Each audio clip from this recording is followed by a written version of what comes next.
All right, we have some breaking news coming in. The Saudi Defense Ministry says its forces have intercepted a drone targeting Riyadh's diplomatic quarter, housing foreign embassies. The ministry posted on X that the hostile drone was downed during an attempt to approach the diplomatic quarter. The ministry said 3 more drones were intercepted elsewhere in Saudi Arabia around the same time.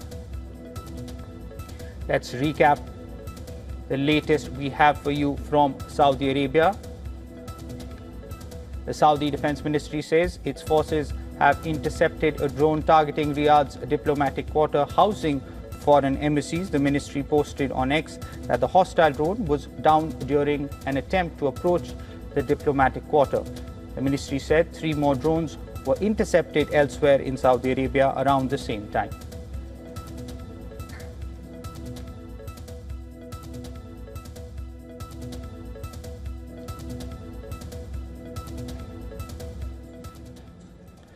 To discuss more on the escalating war in West Asia from Jerusalem, we are now being joined by former Deputy Mayor of Jerusalem, Fleur Hassan Nahum.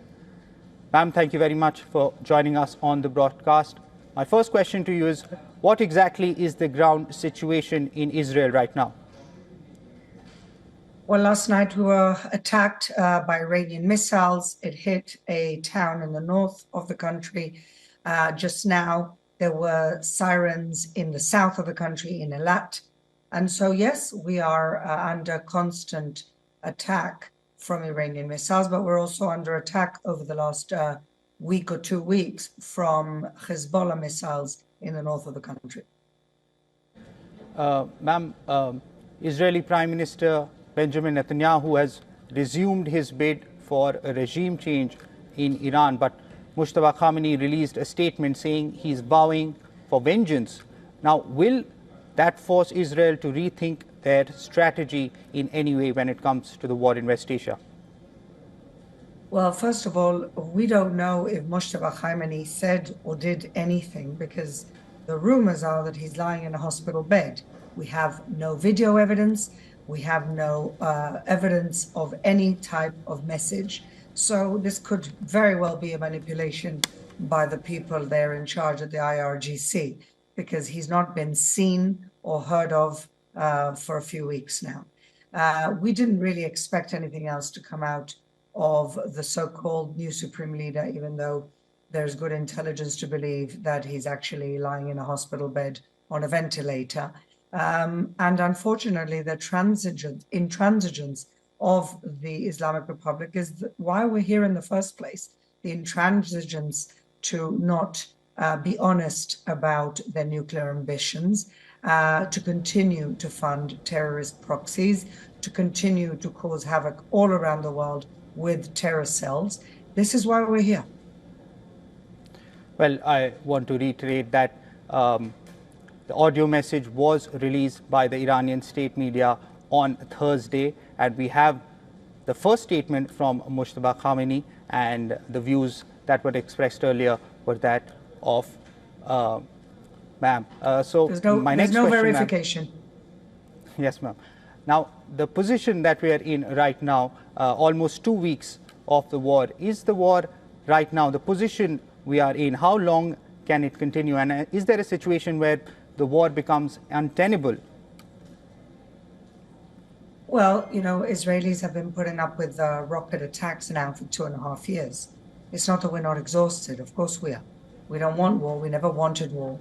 7th of October was launched, a massacre launched against us, the start of this whole thing to begin with.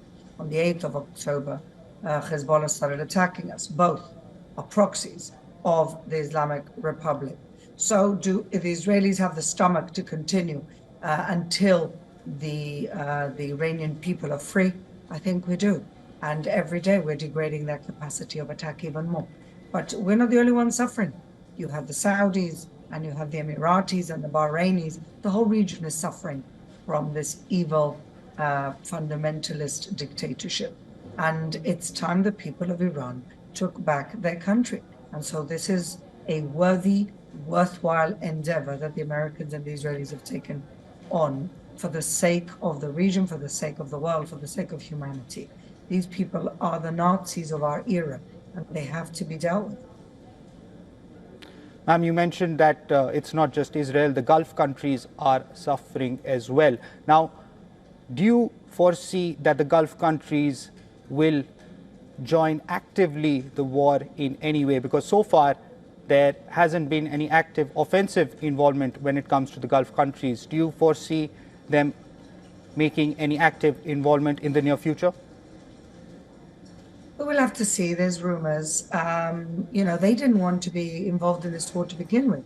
So the Islamic Republic involved them when they were quite happy to stay neutral. I don't assume to know what they're going to be doing, but I definitely think that their relationship with the regime has changed inevitably and has probably changed for good. And I hope that means that there's more of a force here to remove this very toxic regime. Well, thank you, ma'am, for those valuable insights. We'll, of course, continue tracking the developments in the ever-escalating conflict in West Asia. Thank you for your insights, ma'am. Thank you.